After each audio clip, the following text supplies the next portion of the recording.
তো আজ রান্না করছি কচু আলুর দম। তো কিভাবে করছি তোমাদের সাথে শেয়ার করছি। তো এখানে আমি কড়াইতে তেল বসিয়ে দিয়েছি, এর মধ্যে দিয়ে দেবো কাঁচা লঙ্কা, ছিঁড়ে রাখা কাঁচা লঙ্কা দিয়ে দিলাম।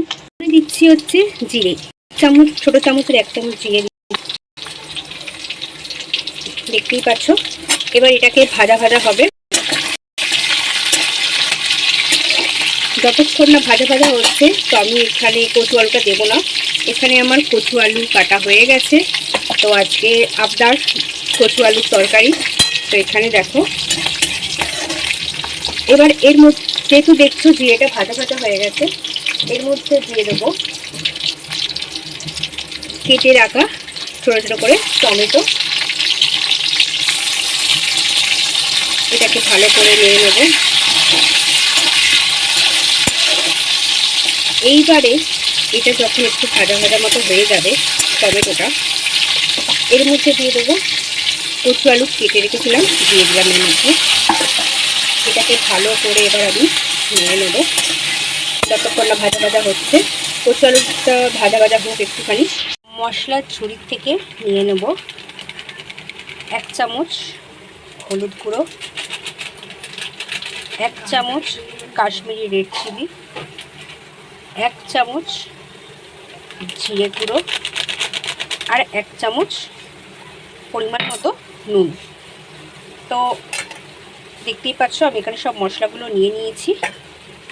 এইবারে এর মধ্যে আমি জল দেব, জল দিয়ে আমি মশলাটা পুরো গুলে নেব। আমার এখানে মশলা গোলা শেষ, দেখতেই পাচ্ছ জল বেরিয়েছে। এই জলেই সেদ্ধ হবে কচুগুলো। পরে যখন রান্নার মশলাগুলো দেবো তার মধ্যে আমি আরও একটু জল দেবো। সেটা একটু ভাজা, আমি একটু আদা কুচিয়ে দিয়ে দিলাম। আবার এটাকে ভালো করে আমি নিয়ে নেবো, একটু ভাজা ভাজা যাতে হয় একটু। দেখতেই পাচ্ছি তো এখানে দেখো একটু মানে ভাজা ভাজা হয়ে গেছে।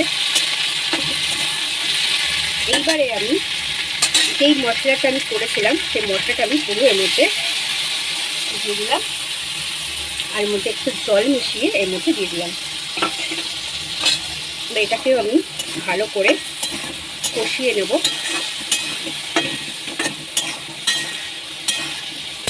যতদূর সম্ভব মনে হচ্ছে হলুদটা একটু কম হয়েছে, আমি আর একটু হলুদ দিলাম, আর একটু ছিটে ফোটা দেখতেই পাচ্ছ ওইটুখানি একটু জিরে গুঁড়ো দিলাম। আবার এটাকে ভালো করে আমি মেখে নেব, মানে মেখে নেবো বলতে সরি ভুল বড়টা ভুল হলো। এটাকে ভালো করে আমি নেড়ে চেড়ে নেবো।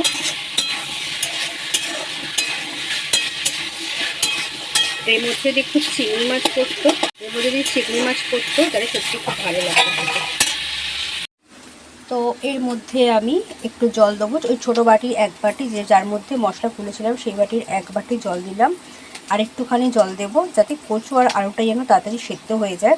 তো এটাকে ভালো করে আমি নেড়ে নেব, দেখতেই পাচ্ছ।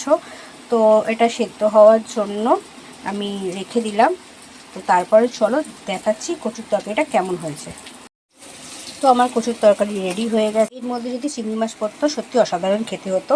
তো আরও নতুন নতুন রেসিপি দেখার জন্য চ্যানেলটাকে সাবস্ক্রাইব করো, লাইক করো, কমেন্ট করো, আর আমার পাশে থেকো। তো এখনকার মতো টাটা।